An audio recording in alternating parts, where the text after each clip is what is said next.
Hello ladies and gentlemen, Grim here and welcome to the 2021 Beginner Guide. In this guide I'm going to try and narrow down all the basics of the game and pretty much help you understand right after you download the game, what you should proceed in doing. And this is going to be a long one because in Just 2 Mobile is a pretty damn complex game. So, with that being said, I have covered most of those subjects in the past on separate videos, so if you want more in-depth analysis, just check around my channel and you'll most likely find them there. And if you do enjoy this content, make sure you hit the subscribe button for future guides and let's proceed. Okay, so I'm going to try and take things in the order that they are available to you. The first thing that will be available to you will be the campaign. The campaign will consume energy to play and it will have two modes available, normal and heroic. When starting the game, there's of course some benefit into playing heroic, but when starting the game you don't really have a reason to play heroic because while proceeding in the normal mod, you will receive some gems in the achievements. And those gems will be pretty useful to you for buying stuff from the store and acquiring yourself more characters. And yet again, as you start off the game, just keep going with normal, don't even touch heroic, and go with normal as far as you can reach, because each one of those bubbles, when complete, it will generate an achievement that will give you some gems. Later on, you can go back to heroic to do various things that we might talk about in this video, but for the start of the game, just make sure you get as far as possible in the campaign to get those gem rewards. With heroic is used for two things. So yeah, first of all, you complete normal all the way to the finish eventually, though you'll not be able to do that right off the go, obviously. But you're going to eventually get there, and after that you will not touch normal anymore. Normal is to be completed once and never be touched again. Then we'll move into heroic territory. There's two things you can do in heroic. There's first of all the farming for character shards, because those bubbles on normal, for example, we go over here. Characters are going to be composed of shards, but again, more on that later. You're going to have a Batman shard, and this Batman shard is going to be a random chance, which is not very high to get on normal. But as you go on heroic, you're going to have limited attempts on that fight. For example, we can fight this only 3 times a day, but each time that we defeat this, we're going to get one guaranteed shard for this character. And while there's some characters you could farm from here, at the end of the day, to be honest with you, there's only one character that's worth farming from heroic, and that's all the way in the 8th tier, and that is Silver Darker Fate. You should farm this for the purpose of getting the character. Other than for the purpose of getting the characters, there's some other use of farming heroic, and that is to get gear materials and gear resources. You'll understand, and reforges, you'll understand later on what those do and how we use those. But the important thing to figure out is that you shouldn't be bothered with this until later on the game, and just for the start of the game, make sure you farm the normal all the way to the finish to get those gems from the achievements. Okay, let's move on. Now we're going to get into the roster, and this is going to be a long one. So, first of all, your first interaction with the roster screen will be when the game tells you to upgrade your Batman Special 1 in the tutorial. And that's kind of lame, because that's not the special you should be upgrading. You should be upgrading the Special 2 for Batman, and now everybody's running around with level 2 wheel kicks for Batman. But yeah, that's the first time you're presented into the roster screen, and then you go back. And bam, boy oh boy, you got a lot of characters in here, don't you? Well, not really. It will take time to get all those characters. But we will talk about all the features of the roster over here, and we'll talk about how to upgrade your characters most efficiently and what you should do. So, getting in here, we're going to have talents first of all. Talents are something that most of you will most likely see as the first way of upgrading the characters. You might be like, oh, I get some pretty good buffs. Those can be like green and yellow. This must be very, very important and the main way to upgrade character. Not really, because at the start of the game, your resources will be limited. So you'll have a very low amount of credits, which is a resource that is indeed required to upgrade the talents.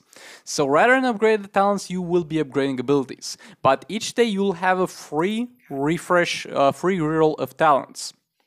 So you're going to use those free rerolls in order to kind of get most of your talents for like the first 6 months of playing the game to that extent, because getting those talents is very hard. Like for example, getting an epic talent, which is the highest rarity and is going to consume the most resources, is going to be like 1 or 2 million gems. Boy, oh boy, did you even know you could reach such high amounts? So yeah, talents are kind of a credits dump which you should avoid, but at the same time you should use the free rerolls every single day, because that's going to save you a lot of credits in the long run.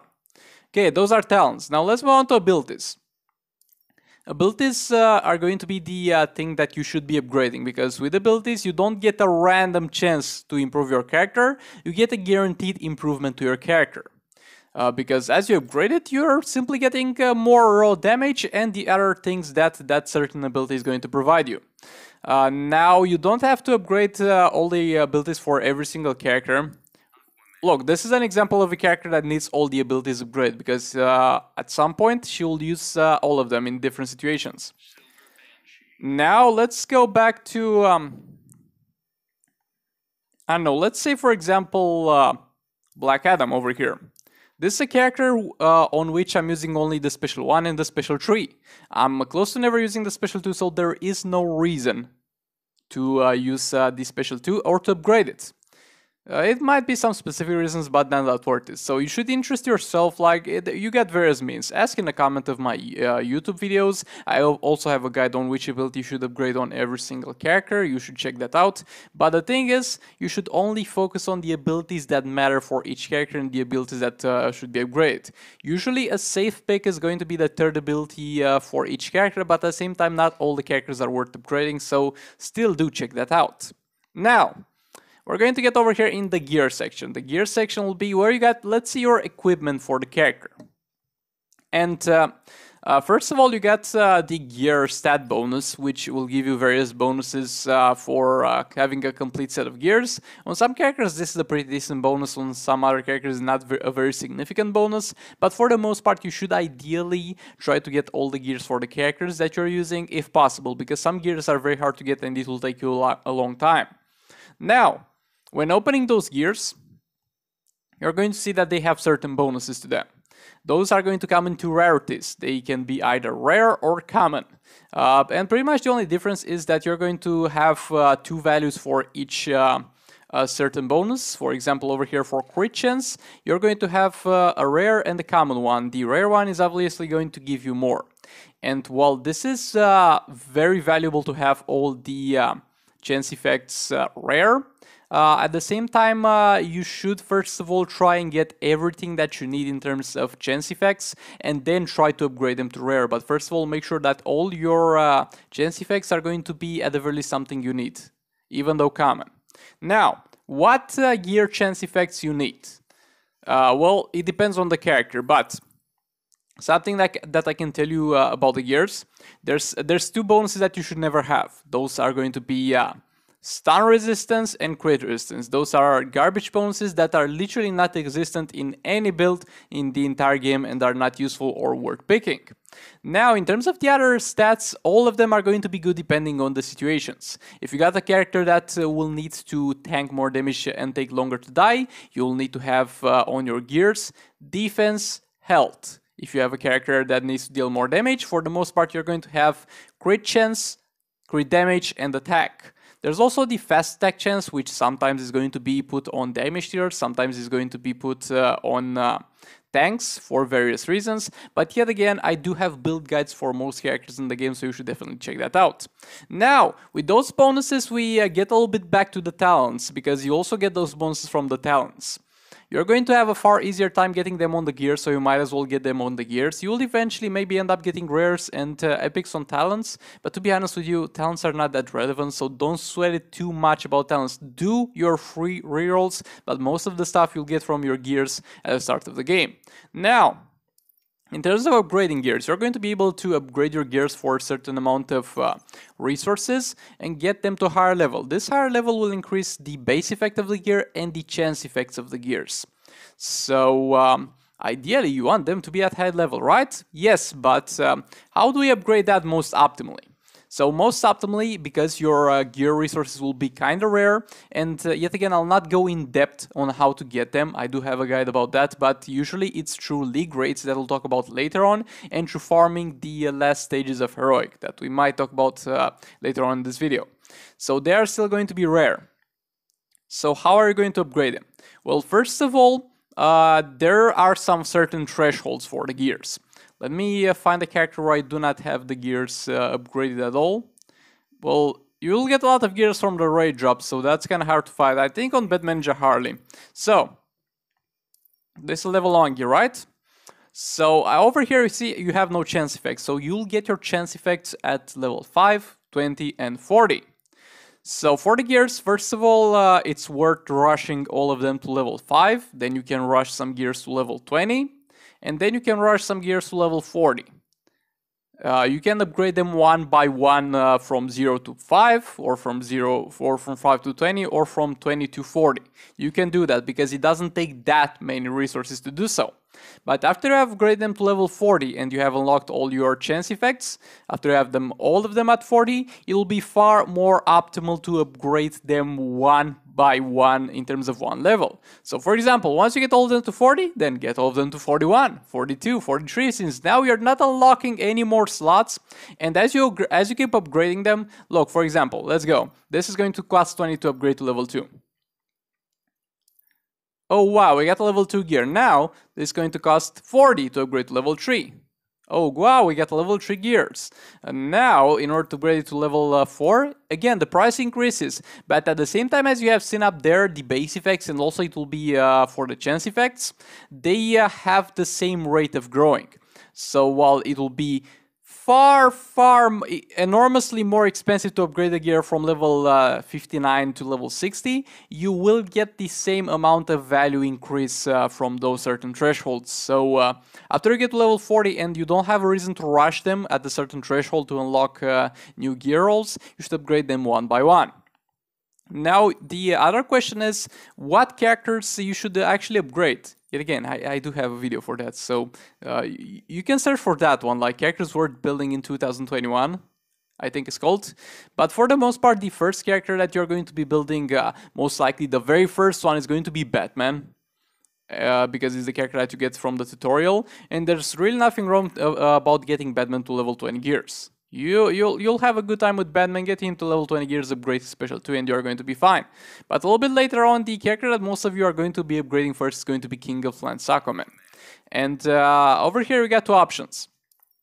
Force is going to reach to level 70 gears eventually, but you shouldn't rush it straight to level 70 gears, because as I said, the price increases, and for the price you're going to get this character to level 60 gears to level 70 gears, you're going to benefit as much as you benefited from getting it to from 40 to 50, but at the same time you're going to pay the equal amount from 60 to 70 that would be used to upgrade one character from 0 to 40 and one character from 0 to 20 gears.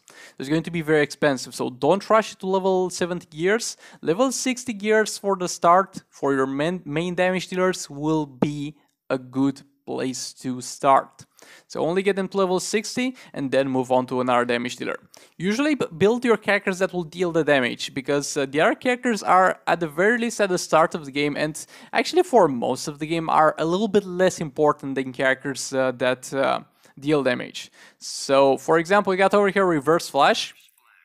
As you can see over here, he's a combo builder. He's going to build combo. He just needs to have some fast actions in there to build a combo faster, to deal more damage with our damage dealer, and at the same time to survive the fights. So it is not mandatory over here to really get his gears all the way to 70 or even get them all to 60. Like I got most of those from league grade drops, and I just upgrade them a few levels. But over here, he's doing his job.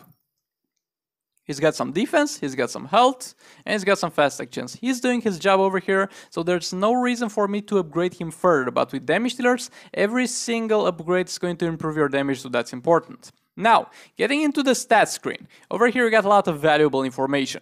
You're going to have, first of all, threat. And let's talk a little bit about threat, actually. You're going to have something across the whole account that's going to be threat, which is over here roster threat. Now, right now, it's not even 10 million. If I equip all my artifacts, it will be 11 million. But yeah, the thing about threat is that it will increase as you progress into the game.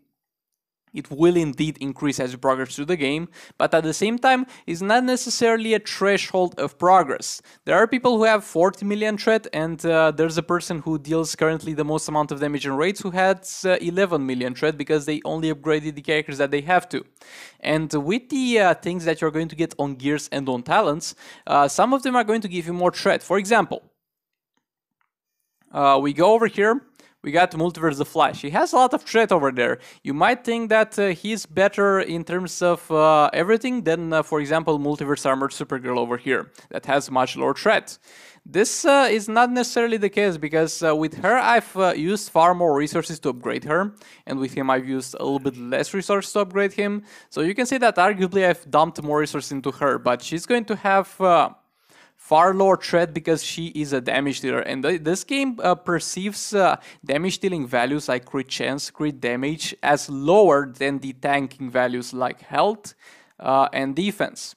So your tanks are going to naturally have more threat than your damage dealers without you being able to do anything about it. When you are simply swapping bonuses on gears, if you got an attack and you're going to get health instead of that, you're going to see, oh boy, that's an increase in threat. Should I take that? No, if that's a damage dealer, don't take health, even though that would increase the threat. Threat is just a number. It will grow as you progress into the game, but is not necessarily a signification of how much you have progressed, so do not aim for threat. Now, getting back to the stats page over here, let's pick another character because this one doesn't need... okay, so we are going to have over here a lot of stats. First of all, threat, as we said, is not really relevant, so don't worry about it. We're going to have attack, which is the amount of attack that your character is going to have, and this will help you scale up your abilities. We'll have our health, the amount of damage your characters can take before dying. Defense, the damage reduction you're going to take from normal attacks. Crit chance, the chance that your attack will crit, dealing an attack multiplied equal to your crit damage multiplier over here. So we have a 75% chance to deal 300% damage on each attack or ability. We got a lethal, which we shouldn't necessarily talk about it now. Well, it's something that will be useful for a very select number of characters. It's kind of a crit, this one, but it doesn't have a multiplier, and it's a little bit more in depth, and it's for some very few characters, so don't worry about it for now.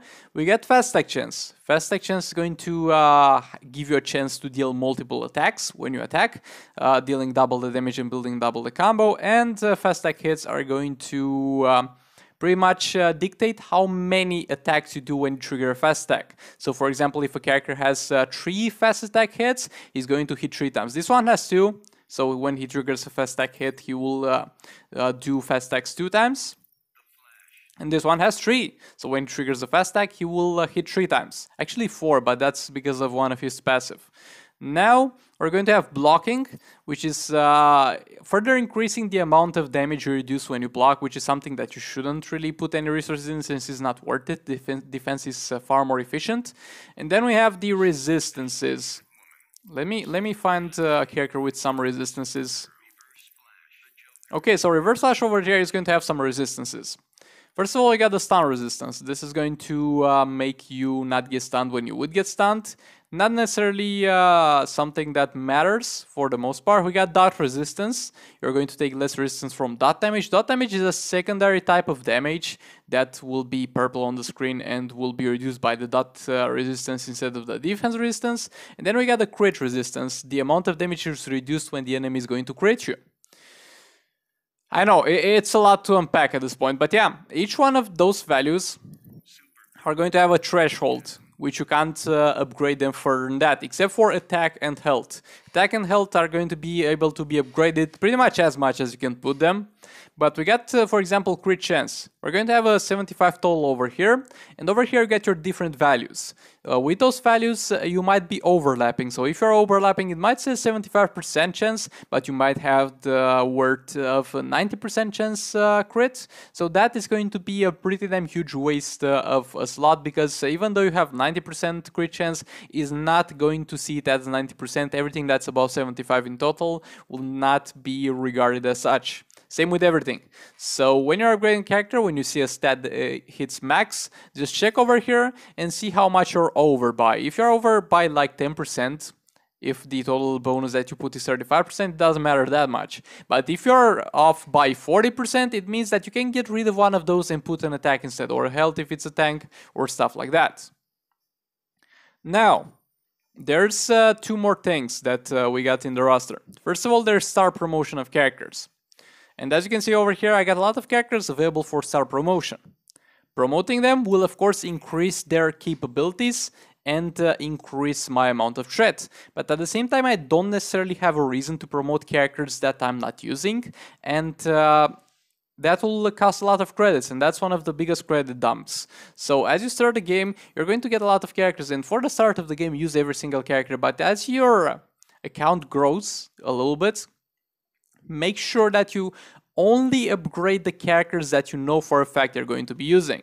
Because, for example, I could upgrade this cheetah over here. I have enough shards to upgrade her all the way to 5 stars. But am I using her? No. Is she good? No. So upgrading her, everything it will do, it will waste some credits just for my thread numbers to be higher over here. So, yeah, other than flex points, you're not getting anything out of that. So do not do that. And yeah, other than that, there's also the character leveling to keep in mind. For example, you should ideally get your damage dealers first to level 70. As you level, you'll unlock more levels for your abilities, obviously, and you'll have an overall... Oh, come on, didn't I upgrade this passive?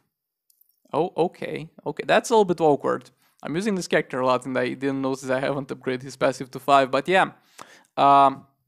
As you level up, you'll get more levels unlocked for your characters. Over here, I can go only to 47 because that's how much my money allows me with this ability. But this character could, in theory, go all the way to 61 because that's the level of him. So ideally, you want to upgrade the level of damage dealers first, and you're going to do that through pretty much using them and through XP capsules. That you just do it over here. With XP capsules, we'll talk a little bit about how to get them later on into the video. But for starters, do keep in mind that only use their class ones and their generic ones. Never use all of them, because while if using all of them, you might see a much faster progress at this character, you're wasting it, because by using all, you're not only using the class specific shards for this character, which is meta-human over here, but you're using all of the ones available, and it's not going to be efficient because the ones that are not class specific are going to not give that bonus. Oh, so yeah, and last thing that I need to cover is the artifacts, I guess. This is a 5th gear slot, and some people asking down my videos, how do I get the 6th gear for that specific character? There's no 6 gears. There's some universal gear that you'll have eventually access to, and this will be through raids and soul raids, and we'll talk about that later. But everything that you need to know is that you need this one. This thing over here, the All Blades, is something that you should get, and there's not really a way to for sure get it, but you can randomly drop it from league raids. But yeah, I think this covers most likely everything for the roster at the very least. Oh boy, only 20 minutes for this section alone. This is going to be a long one, but as I said, it's a complex game. Oh no, we're not done yet. How to build your teams, because there's 3 characters in a team. So, your teams are going to be built of 3 characters. One of them has to be a damage dealer. Usually you don't have a team without the damage dealer. So the damage dealer is going to be the character that deals damage. Let's say this is going to be AQUAMAN. He deals damage. Now, what do we do in terms of the other 2 characters? Well, we got 2 options. First of all, we need a character to take the damage, because in a fight we have characters that deal the damage and characters that take the damage. And at the start, you will most likely have available a character that's called Armored Superman. And for the start of the game, he's going to be very useful for you, because he's going to have a passive that increases his defense, he's going to ignore the first ability used on him, and he's going to have a shield that decreases the damage when you use him, so he's going to be an all-around good boy. So you can use, for example, Armored Superman with AQUAMAN. With Armored Superman, you tag in and take the damage when needed, and with King, you tag in and deal the damage. Now, we got 2 of them. Now, what are we going to put as a 3rd character? There's no reason to have more than 2 active characters in a team. Like, don't get me wrong, don't play 2 teams characters. Don't play teams built out of 2 characters, but your 3rd character is not going to be there to enter the fight and do stuff. Your third character is going to be there to provide passive bonuses to the other two characters. And that's how you build your teams pretty much. And in terms of characters that provide passive bonuses, you got some options. For example, we got over here Shazam. Don't ask why I don't have the gears on him, but yeah. This guy is going to provide, for example, your Might and Arcane characters, which King is, plus 100% attack, which means you can put him as a third character, just leave him in there, never use him, but just keep him for the passive. Another thing that you'll have access most likely far earlier than Shazam, again, I think he has gears off, is going to be Dr. Fate. Dr. Fate over here is going to provide a reduction in the power bar cost of special abilities, which means you're going to use your specials for cheaper, which is great. So that's definitely an option in terms of a support character. And there's a lot of stuff and something, there's also Bane that you'll most likely get early on that you can use because he increases the crit chance of characters and the amount of damage you do on basic attacks. So that's how you build your teams for the most part. And there's also the thing with team synergies, like we got over here Multiverse of Flash, and I'll not go in depth, but we got Multiverse of Flash and Multiverse Armored Supergirl. They are both multiverse characters and they will buff each other. Just read the passives and try to make up on your own what each character does for the early part of the game. For the later parts, there are some best teams that are already set and I got multiple videos on. But yeah, I think we're finally done with the roster part. Let's move on. Okay, another thing that you'll have access very early on as well is going to be the arena. And over here, you're going to pretty much find opponents and fight against them. Again, if anybody wants to ask in the comments, I'm going to be ahead of that question since it has been asked very many times. This is not real-time combat, you are fighting AI teams that other players own. So this is going to be pretty much AI controlled. And you're going to fight those fights and get some points. Those points will help you rank up and get to some certain seasonal rewards. As we get into the seasonal rewards over here, you're going to get some gems, some arena medals, and some character. Later on, we'll talk about arena medals and what to buy with them. But yeah, as you can see over here, you're going to get more and more shards all the way up until Elite 4, depending on how high you score. Ideally, you want to aim at the very least for Elite 1, because this thing grants you 160 shards, which means that you'll be able to unlock the character of that season to 3 stars, and ideally you want to be in Elite 4 because that's 360 shards, allowing you to get that character unlocked and all the way to 4 stars. Now, when playing arena, you'll be ranked up against other players that are in your arena. So for example, there's no set amount of points that you need to get for Elite 4, but rather it depends on the people who are going to be in the same arena with you. So for example, over here we got seasonal rewards and we got Untouchable. Untouchable is going to mean that you're going to be one of the 200 people over here. One of the 200 people at the bottom, of course, but you're going to be one of the first 200 people. And Elite 4, which is the desirable spot, is all the way until 200. Excuse me for clicking on this random account, but yeah, as I said previously, you're going to be ranked against other players, and you might be like, well, but that's not fair. They've been playing this game for 4 years, and I've just started off. Do not worry. There's a system in place that will, at the same time, be very great for new players, but at the same time can lead to some unfortunate things. So you're going to be placed in the most recently created arena. Not all the players in the game are dogpiled in the same arena, and there's no players that have been playing for 3 years competing against new players. When you make a new account, you're going to be placed in the most recently made arena with the most newest accounts. Most newest. Oh boy, that's the word of the day, I guess. But yeah, you're going to be placed in an arena with new players ideally. New arenas are going to be created roughly every 3 months. So if you're on the back end of an arena, it's going to be a little bit more rough for you. Usually look forward for an arena new to be created after a new big update. And if you have an account that's old, like let's say 1 year or 2 years old, then you're going to have a rough time, because in those 2 years while you're not playing, the other players in your arena have been playing, building their rosters, and are getting a lot of points, and you're not gonna have a good time, and there's no way to change arenas. So give a really deep thought if you come back to Injustice Mobile, if you want to keep playing on that account or get a new account. Okay, now rather than the season, other than season rewards, you're going to get something that's going to be called arena medals. And we're going to be present over here with the arena store. I do have an in-depth guide for this one, but yet again, do go for Predator Batman. Predator Batman is going to be the best thing you can get from here, regardless of your needs. But another tip that I'm going to give you is that you should at all times, and I mean it at all times, have saved up at least 2k medals. Because there's sometimes some events where they will add for 7 days a certain character in the arena store, and you'll need to buy them because they are going to be very strong. And you need to have saved up arena medals to buy them. So do have some arena medals saved up, but other than that, first of all go for Predator Batman, and after that maybe go for Classic Superman, Speed Force Flash, Horrific Scarecrow, Atlantic Armor Aquaman. They're going to be all good for the most part. And yet again, this is subject to change. If you watch this video like 6 months after it has been done, maybe there will be other characters in the arena season and I'll have a video ready for that, so do not worry about that, just search for it. Try Arena Store Guide. And also for this store, if you want a more in-depth analysis and guide, search for Arena Store Guide.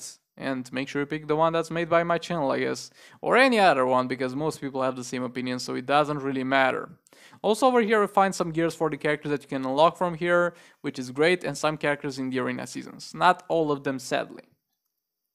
But yeah, I think this covers it for the arena. And yeah, when finding opponents, like, we are not going to talk about the combat here, because the combat is something in its own that I have covered in multiple other videos, so maybe check that one out. But you need to get to the point where either fighting the second highest team or the highest team to stand a chance.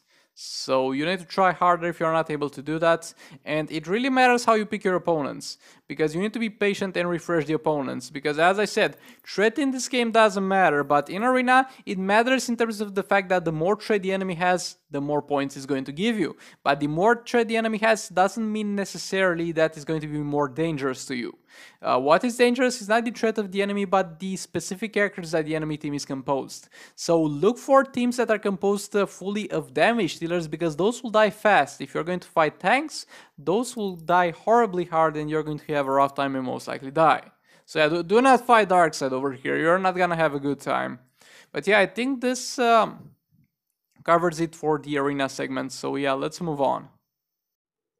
Okay, so over here we got resource missions. Those resource missions will be available each day, and they will change in terms of the day. We got one resource mission for each day, and they will be available in different days. Those pretty much for the most part, except for the Sunday one, will give you XP capsules, and the Sunday one will give you credits. So what you need to do is to keep farming all the way until the last difficulty, and once you reach the last difficulty, make sure you do refresh this for gems. So yeah, let's go. Let's say we do this, and now we got no more daily attempts.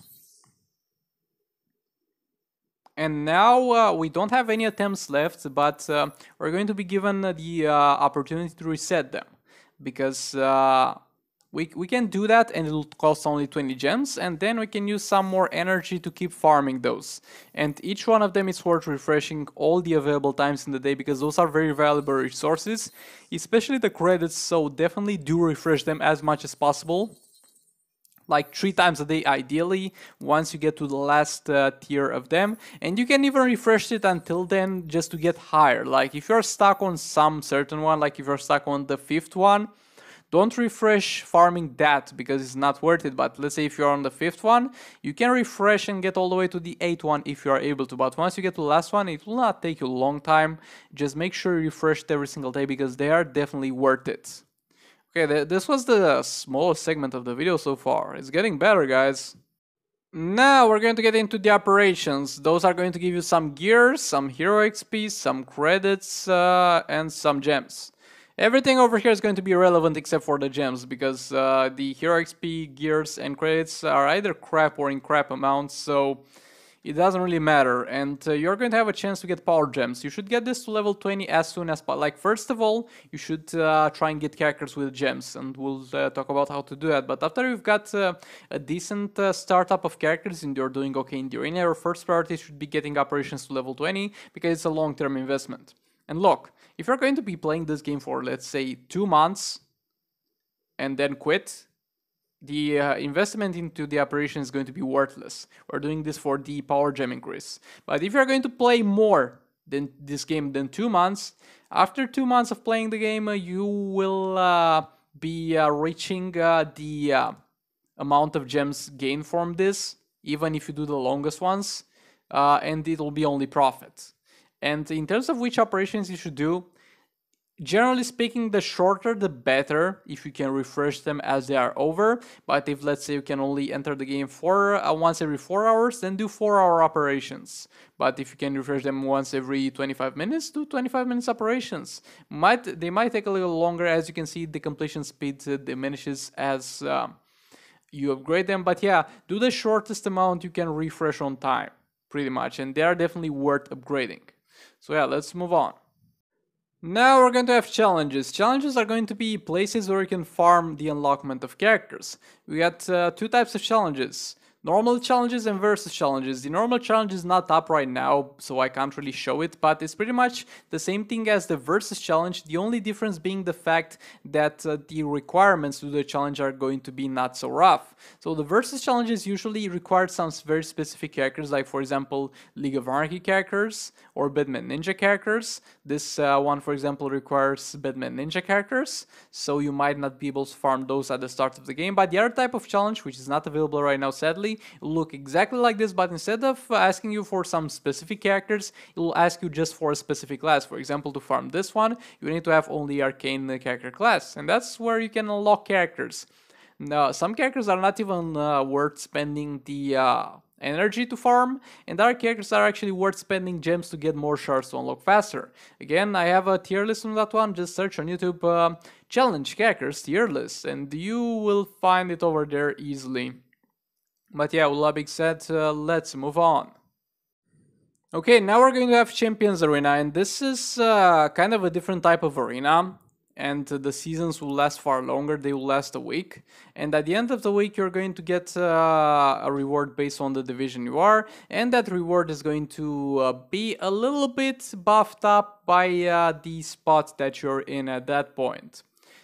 So you might get something more. Also, depending on the spot that you are at that point, you might get promoted into the next division and upgrade your rewards that you receive guaranteed each week, or get downgraded and diminish the rewards that you receive guaranteed. You're going to receive gems and you're going to receive CA shards. More on that a little bit later. Now, when it comes to CA, it's not going to be a hard mode because, look, we got over here, so you're going to have a chance to set your defensive teams, and those characters that are set over here are not going to be used for attacking in CA. And also will the enemy that you're fighting. You're going to put over here your most garbage characters, because that's pretty much what most people do, and keep your good characters for attacking. Now, because most people put their garbage characters over there, you're going to have an actually a very easy time over here, because you'll find very easy teams. And yeah, those are very easy teams. Just hit as high as you know for a fact that you're going to be able to defeat, and other than that, you're going to be fine, honestly. CA is not a hard mode. The hardest thing about CA is to keep playing it, because it's honestly the most boring mode in the game, if you ask me. But yeah, with that being said, let's move on. And now we're going to get into leagues, and leagues are a vital part of the game, and you need to find yourself a league as soon as possible. Leagues are going to do a certain tier of raids, which are going to be tier 6, from tier 1 to tier 8. This is a tier 8 raid, and the higher tier raid is, the harder raid is going to be, and the more rewards you're going to get. As a new player, you should ideally be in a tier 6 league and then move up to tier 7 and tier 8, but don't accept anything less than tier 6. Now, do not try to go out of your way to join this specific one, because you'll simply not be accepted. But if you need a league, there's a link in the description that says join if you need a league. That will be a Discord server where there are a lot of leagues that will welcome you, but Discord is mandatory because you need to use that to coordinate. And yet again, If I was gonna talk about the fights that are in raids, we would be here for a very long time. And I have special videos for that one, so if you want to fight some certain boss in raids, just search it on YouTube and you'll most likely find the video over there.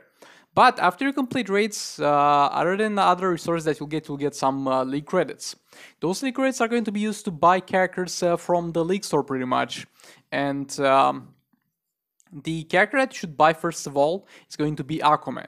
King of the Lands AQUAMAN over here is going to be the best character by far that you can get from here, and it's going to do amazing for you. Like, this is the most important thing when starting the game. If there's one thing that I'd have to choose that every new player does is get King of the Lands AQUAMAN, because he'll do great, because he has a percentage damage on the special tree based on the enemy boss. So even if your king is very unupgraded, you'll still do a very good job. So what I'm going to tell you in this video is get king. There's other videos that I have made about the other characters, and if you should get them, just search Injust2Mobile League Store Guide. Now, other than that, you're going to have something that's going to be called the shard request. And there you'll be able to request shards for some certain characters. And your league mates are going to be donating. At the start, after you unlock king, make sure you request your king every single time to get him maxed as soon as possible. And other than that, you're going to request characters that you know for a fact that you're going to have a hard time getting to a higher star rating. For example, do not request Predator Batman, because he will be in the arena store and you'll be able to get it by yourself. But for example, over here, Just League Cyborg is a perfectly reasonable request since it's just exclusive. Entangling Poison Ivy also is just exclusive. So make sure you request stuff that you know for a fact you're going to have a hard time getting over here. And yeah, you can also upgrade the star rating of characters, now getting back to what I was saying previously, through CA shards. As I said, in the CA rewards, there's something that's called CA shards. And those are going to be either class specific or for the very higher tiers universal, which are going to be shards you can convert. As stated previously, you will need shards to promote characters. So let's say I wanted to use my CA shards on... Okay, the game just blocked over here. Okay, let's say I wanted to use it on Trustus, though you shouldn't do that on Trustus. I'll press here convert shards, and now I'm going to be able to convert all my CA shards from the rewards for shards for this character. And yeah, that's how you get characters to a higher star rating pretty much, rather than getting them from stores and from chests. Okay, with that being said, let's move on. Now, there's something that's called solo raids, and it's a very complex game mode where you'll have to fight multiple bosses, and there's no solo raid available right now because they have a cooldown. So, I mean, even if it was available, I wouldn't say much about it, because like you could do something like 24 hours worth of content only about explaining that and explaining how to fight each boss. And for the most part, I have done it. So if you're struggling with a certain boss, make sure you check that out. But for solo raids, make sure you use your fights. Do keep in mind that each one of the bosses is going to reset his health if you're not killed when the soul raid expires. So you'll not be able to backtrack your progress when the raid comes back. Each boss that is killed will stay killed. And get King of the Lands AQUAMAN, that'll do the most for you because of the percentage damage on the special tree. Now let's move on in the last section. Now, for getting characters and getting other stuff, there's two currencies that you will be able to spend. Real money and gems. With gems, as a new player, for the most part, unless there's something better in the store at the moment, and for that I really suggest you follow my channel, because I update everybody on all the chests that are in the store once every like 3 or 4 days. For the start, for the most part, unless there's something better, you're going to do well with the premium chest, or if there's a bad character in the premium chest, the hero chest. That's where you'll get most of your heroes to start off with and be able to progress through arena. So that's where all your gems will go for. Do not go for some fancy legendary character chests, because a lot of the legendary characters are very, very hard to get, and even if you get them, you'll most likely not going to be able to make good use of them. So only the golden rule of Injust2Mobile is save up gems and only buy on sale. And if you're a new player, get some premium chests at the start. But only buy chests on sale. That's the first golden rule of the game. And at the start, get premium chests or hero chests until you get like 3 good gold characters, or 2. Or pretty much until you do fine in arena. Now, getting into paid offers real quick, because there's some people who will want to spend. First of all, bundles like this that give you random chance for characters are bad for the most part, and lucky bags, because there's also some character lucky bags. For example, this. Like, my dude, if you want to gamble, just go to a casino. Over there, maybe you get free drinks and see some pretty damn hot women. Over here, you don't get Black Manta, obviously, with a 3% chance. But you do you, my dude. It's your money at the end of the day. Those character bundles like this one for Entangling Poison Ivy would be good, but it really depends on the character. Some of them are decent, some of them are scams, and again, the amount of money you want to spend or the amount of money that discussed is dependent on your country that you live in and and pretty much how you value money. So not gonna comment on the prices, but only gonna comment on the specific characters. And bro, if you're gonna spend $100 on a legendary character, that's up to you first of all, but if you're going to do that, please get Black Manta or Arkham Batman, not Golden Armor, Wonder Woman or anything else. And yeah, with all that being said, I think this wraps this up. Again, I didn't cover all the aspects of the game because I couldn't in one video, but you'll most likely find anything that you're looking for but you didn't find in this video in other videos on my channel, so subscribe would be very much appreciated. All that being said, I'll see you in the next one, hopefully.